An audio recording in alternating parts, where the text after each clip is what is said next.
Picture this: a queen screaming in a candlelit chamber, blood soaking through silk sheets, two tiny bodies instead of one, and outside those stone walls, armies gathering because nobody knows which baby touched air first. That's not a horror movie, that's European history, and it happened more times than your textbook ever told you. See, we talk about kings and wars and treaties, but nobody wants to tell you about the messy, terrifying biological accidents that actually decided who ruled half the world. Twin pregnancies in royal families weren't just medical complications, they were political grenades with the pin already pulled. Two heirs when you needed one clean answer. Two heartbeats that could split a kingdom down the middle.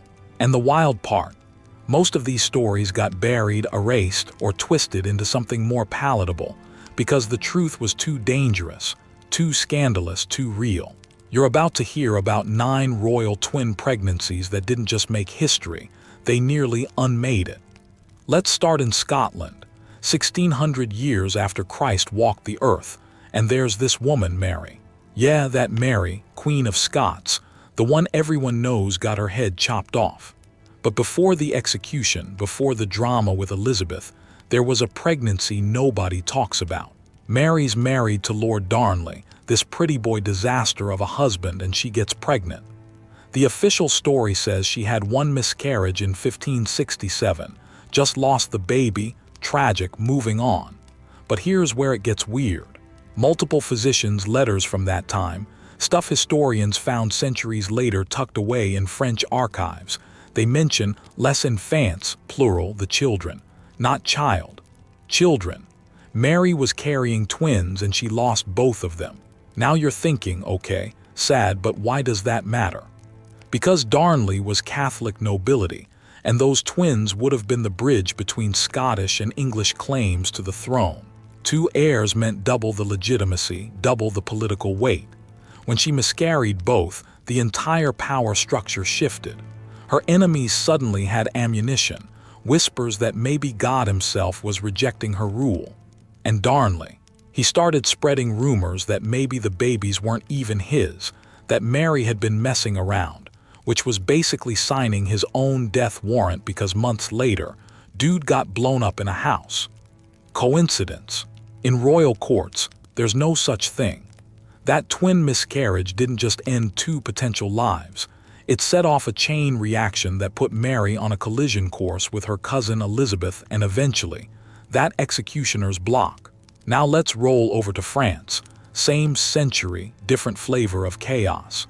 Catherine de Medici, this Italian woman who married into French royalty and became one of the most powerful queen mothers in European history.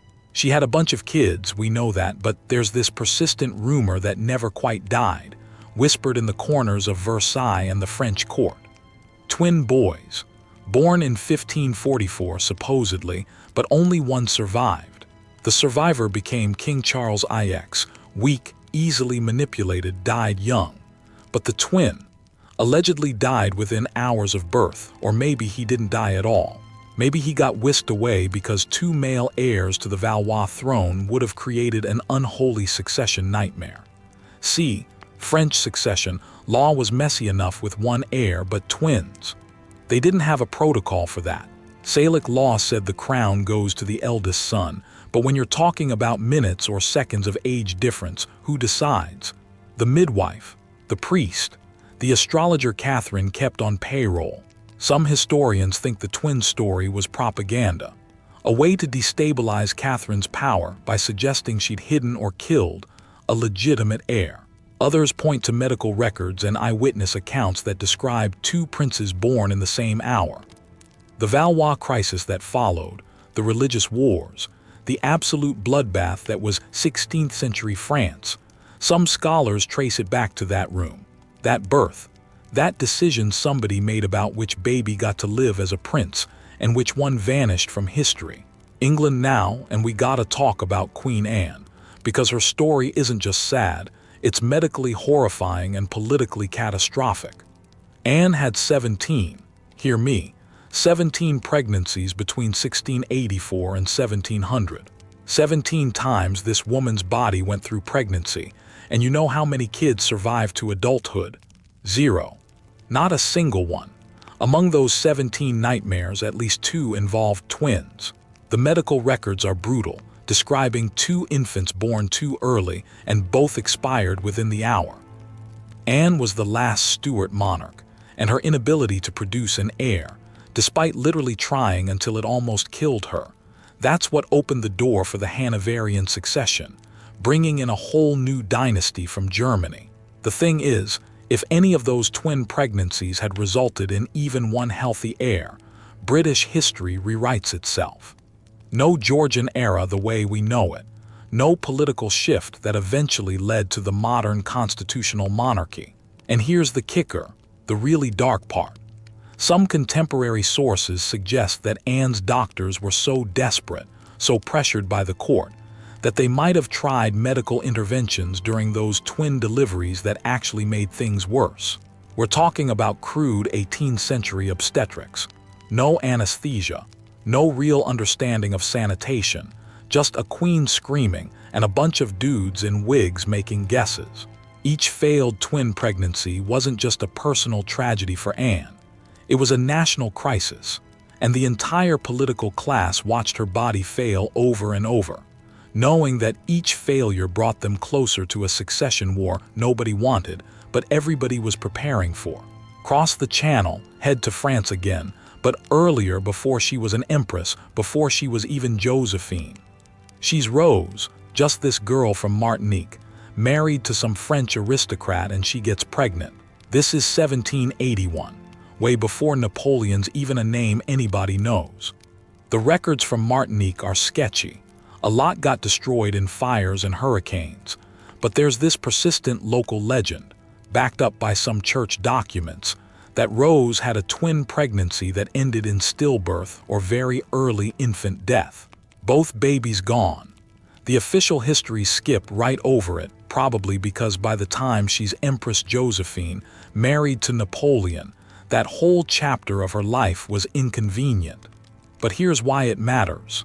Napoleon eventually divorced her because she couldn't give him an heir, right? That's the story everybody knows. But if she'd already lost twins decades earlier, if there was a medical reason she couldn't carry to term, that context changes the whole narrative. It makes Napoleon look even more ruthless, and it suggests that Josephine carried this secret pain her entire rise to power, knowing that her body had already failed at the one job an empress absolutely had to do. The succession crisis in the Napoleonic Empire, the eventual fall, the Bourbon Restoration, it all traces back to Napoleon's obsession with a biological heir. And maybe, just maybe, that obsession was fueled by a twin pregnancy that died in Martinique 30 years before Waterloo. Now let's get into some really wild speculation territory, but speculation based on actual documented rumors. Princess Diana. Yeah, Lady Di. Early 1980s, she's pregnant with William, and there are these whispers, never confirmed, aggressively denied but persistent, that ultrasounds showed twins early in the pregnancy. One theory says she lost a twin early, what they call vanishing twin syndrome, where one fetus gets reabsorbed and only one continues developing. Another theory, way more conspiracy-minded, suggests that there were twins but the royal family made a call to, let's say, reduce the pregnancy because twin heirs in the modern era would be a PR and constitutional nightmare. There's zero hard evidence for this, just rumors from palace staff, supposed leaked medical records that have never been verified, and a whole lot of internet rabbit holes. But here's why the story won't die. Diana was super open about how isolated and controlled she felt by the royal system, and the idea that even her pregnancy was managed and manipulated. It fits the narrative she herself talked about in those famous interviews. Whether there were actually twins or not, the fact that the rumor exists tells you something about how the public views royal reproduction, not as a private family matter, but as a state function where anything's possible behind closed doors. The succession was never in doubt with William, but imagine if there had been twins. Imagine the media frenzy, the constitutional questions, the whole heir and spare dynamic playing out with actual identical twins. It would have been chaos, and maybe, just maybe, somebody decided chaos wasn't on the menu. Russia, early 1900s, and we're talking about Empress Alexandra, the last Tsarina before the Bolsheviks ended that whole party. Alexandra had 4 daughters before finally having Alexei, the son, the heir, the boy who turned out to have hemophilia, which is what brought Rasputin into the picture, which contributed to the collapse of Imperial Russia. But there's this medical theory some historians have kicked around. Before Alexei, there might have been a twin pregnancy that ended badly. The theory goes that Alexandra had a miscarriage around 1900 or 1901 involving twins, and that miscarriage is what made her so desperate, so neurotic, so willing to try anything to produce a male heir. The hemophilia, by the way, is a sex-linked genetic disorder carried by Queen Victoria's line, and the odds of it showing up are complicated. Some geneticists have suggested that if there were twin boys and both had hemophilia, the decision might have been made to, shall we say, not pursue that pregnancy. That's dark, that's speculative, but remember, this is an empire, a dynasty, a family that had been in power for 300 years and was terrified of losing it. Alexandra's desperation for a healthy male heir, her reliance on Rasputin, the secrecy around Alexei's condition, it all points to a family under immense biological and political pressure. If there was a previous twin pregnancy that failed, that context makes everything else make sense. And when you're talking about the collapse of the Romanov dynasty, the Russian Revolution, the murder of the entire imperial family, you're talking about world-changing events potentially triggered by genetic dice rolls and desperate decisions made in birthing rooms. Back to medieval times, 12th century, and Eleanor of Aquitaine is one of the most powerful women in European history, married first to the King of France, then to the King of England, mother of Richard the Lionheart and King John. She had a bunch of kids, but there's this mystery that historians still argue about. Twin boys born in 1154, one of whom died almost immediately. The records are contradictory. Some sources say there was only one boy who died, others mention the princes plural. The confusion might be deliberate, because twin boys would have complicated the succession in ways that medieval law just couldn't handle cleanly. If both had lived, you'd have had 2 potential heirs with equal claim, and in a world where your claim to the throne was backed by swords and armies, equal claims meant civil war. One of Eleanor's sons, the one who survived if there were twins, was William, who died at age 3 anyway. But that early death of a twin, or the rumor of a twin, it fed into the perception that Eleanor's line was cursed or unstable, which played into the conflicts between her sons later. Richard and John, the famous brothers who hated each other, who fought over the throne, who represent one of the most dysfunctional royal sibling relationships in history. Maybe they were living out the shadow of a twin rivalry that started a generation earlier. Eleanor herself was accused of everything from adultery to witchcraft to murder, and some of those accusations might have been rooted in the mystery and rumors around her pregnancies. In medieval Europe, a woman's ability to produce clear, unambiguous heirs was her power and her vulnerability, and Eleanor's story shows how even the rumor of twins could be weaponized. Spain, late 1500s, and Queen Isabella I, the one who funded Columbus, who unified Spain, who launched the Spanish Inquisition, she's got her own twin mystery. In 1470, she gave birth, and some sources claim twins, others say a single child, and the whole thing is murky as hell because the records were either lost or deliberately obscured.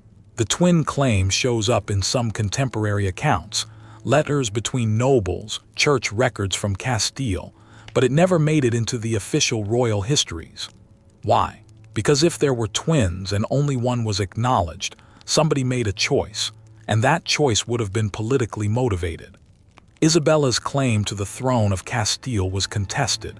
She literally had to fight a war to secure it, so any ambiguity about her heirs would have been dangerous. If she had twins and only presented one as legitimate, Maybe the other was a girl and only the boy mattered. Or maybe both were boys and one was sickly. Or maybe somebody decided that one heir was easier to protect and control than two. The lack of clarity in the records is itself evidence that something complicated happened, something that the Spanish court decided was better left unclear. Isabella's reign shaped the entire trajectory of European colonialism and global power. And if a twin decision in 1470 played any role in that, we're talking about a butterfly effect that reached across oceans. And finally, circle back to those Russian royals one more time, because the hemophilia thing is too important to ignore. Tsarevich Alexei, the boy, he had it bad, and his mother Alexandra was a carrier because she descended from Queen Victoria. But there's this theory that's been floating around genetic research circles. What if Alexandra had a twin pregnancy before Alexei, where both potential boys showed signs of hemophilia in utero? Or what if there was a pregnancy she terminated early because testing, primitive as it was, suggested the same problem? The technology didn't really exist for that kind of testing in 1900, but the suspicion might have. Hemophilia was called the royal disease for a reason. It ran through European nobility because they all married each other, and everybody knew it was a risk. If Alexandra had lost twins to hemophilia or the fear of hemophilia, it would explain her absolute obsession with Alexei's health and her willingness to let Rasputin, this crazy monk dude, basically run the imperial household. The succession crisis of the Romanovs wasn't just about politics. It was about biology, about a genetic disorder that made the heir fragile and the dynasty vulnerable. And if twins were part of that story, either lost or never acknowledged, it adds a layer of tragedy and desperation that makes the whole collapse of Imperial Russia feel even more inevitable, even more driven by forces nobody could control. So here's what all these stories add up to. Twin pregnancies in royal families weren't just medical footnotes, they were existential threats. Every monarchy was built on the idea of clear, unambiguous succession. One king dies, the next one steps up, simple. But twins broke the system. They created questions nobody wanted to answer, choices nobody wanted to make, and secrets that had to be buried because the alternative was chaos. These 9 stories, some confirmed, some rumored, some lost in the fog of history, they show you that behind all the crowns and thrones and portraits, there were women's bodies being used as political battlegrounds. And sometimes those battlegrounds produced 2 heirs when the world only had room for one. The wars that followed, the dynasties that fell, the maps that got redrawn, a lot of that traces back to moments in birthing chambers that nobody wanted to talk about. And the really wild thing, we probably don't know half of it. For every documented twin pregnancy that caused a succession crisis, there's probably 3 more that got erased from the record completely. Because when you're a king or a queen, controlling the narrative of your bloodline isn't just propaganda, it's survival. So next time you see a royal family tree in a history book, remember, those clean lines and clear successions, they're not showing you the miscarriages, the stillbirths, the twins that vanished, the impossible choices made in the middle of the night. They're showing you the fairy tale version. And the truth, as always, is way messier, way darker, and way more human than anybody wants to admit.